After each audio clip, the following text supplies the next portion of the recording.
So I want to hear from all of you about your specific type of ataxia and how it progressed for each of you.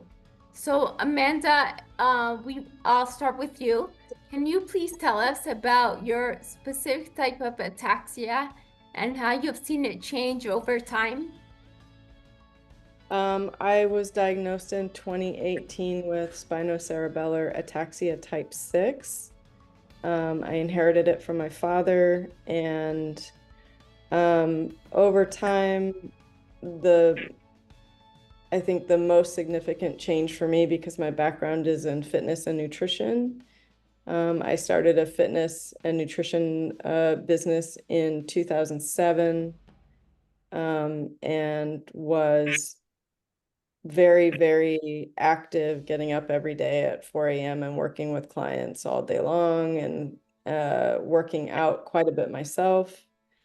I have been a runner for most of my life. And I think the most significant change for me has just been my ability to um, kind of uh, maintain um, movement. I started falling down in 2019 when I was doing trail runs.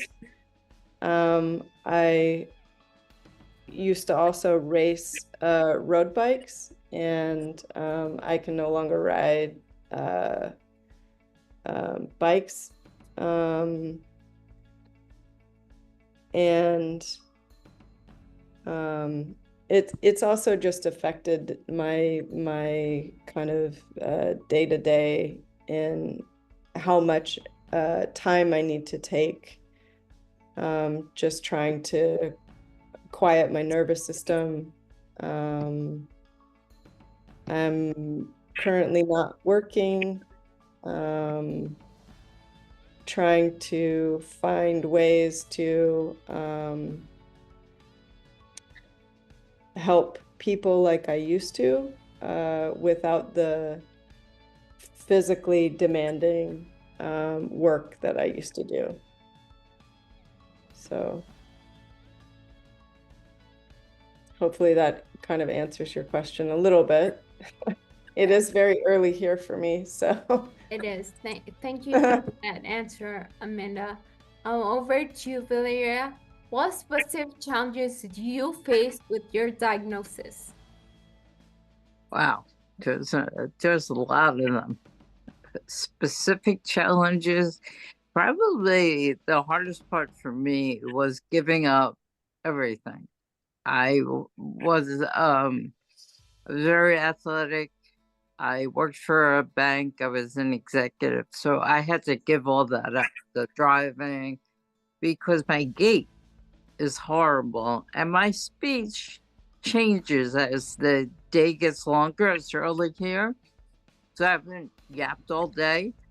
When I do, my speech is horrible. I sound like a drunken soldier, actually.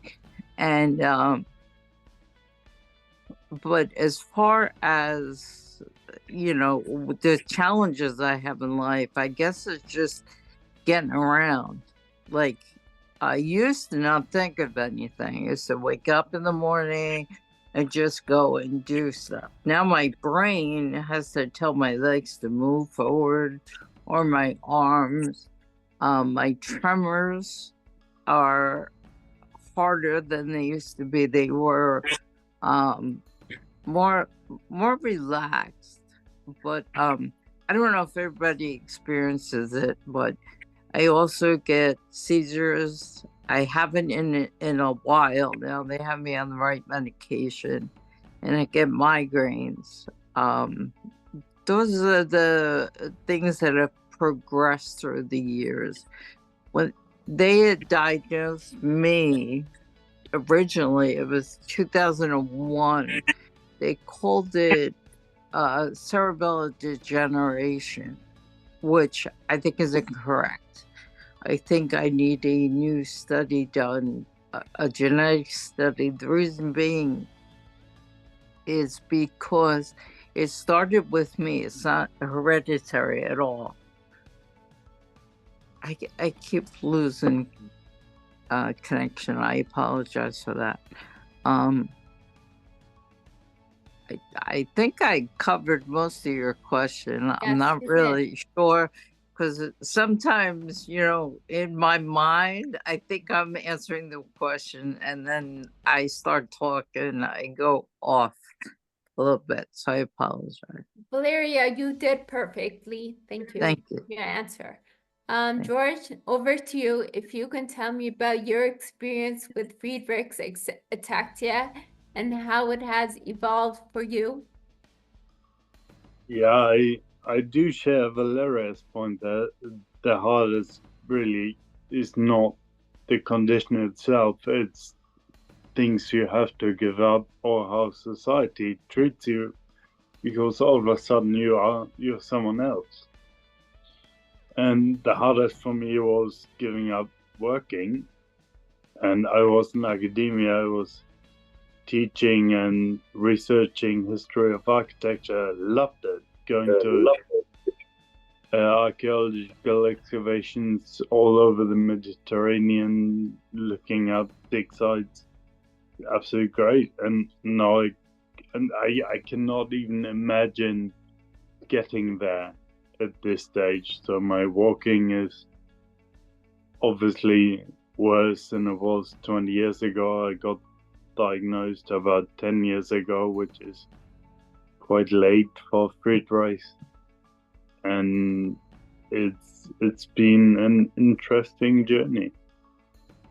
Supposed to get even worse. Something we simply have to accept and make our peace with, and look optimistic in the future. Jacob, can you describe the symptoms you face in Friedreich's ataxia and how you deal with them? So I was diagnosed in 2011, 13 years ago. And to understand it, I was diagnosed and the doctor told me you will sit in a wheelchair in 5 to 10 years and you will lose the ability to take care of yourself. So that was like back then it was barely noticeable, so it was quite strange to hear that. So I ignored it for 4 years and then I started to face it. So my symptoms, meanwhile, it's mostly coordination and balance problems. So problems walking downstairs, walking, especially in the evening when I get tired or when it gets dark.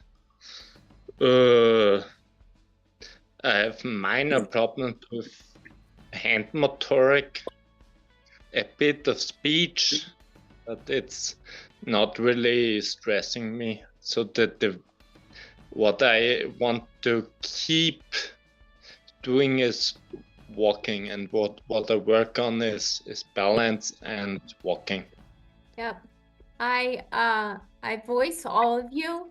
I was diagnosed in the late 90s,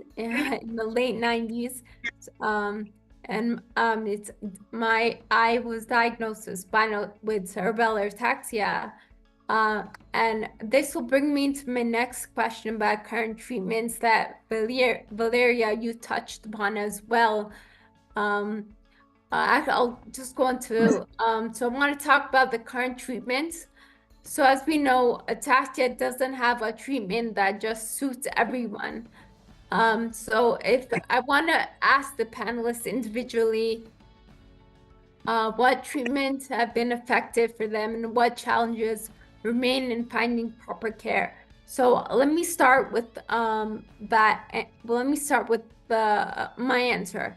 So my answer is I was diagnosed with cerebellar degeneration, similar to yourself, but it was so long ago that medicine has advanced. So like you said, getting another diagnosis is fruitful because it will likely show that, it more specifics to your particular condition. That's my experience with it. There is no medical treatment for the type of ataxia that I have. So I'm relying mostly on physiotherapy, and, just being, as mobile as possible.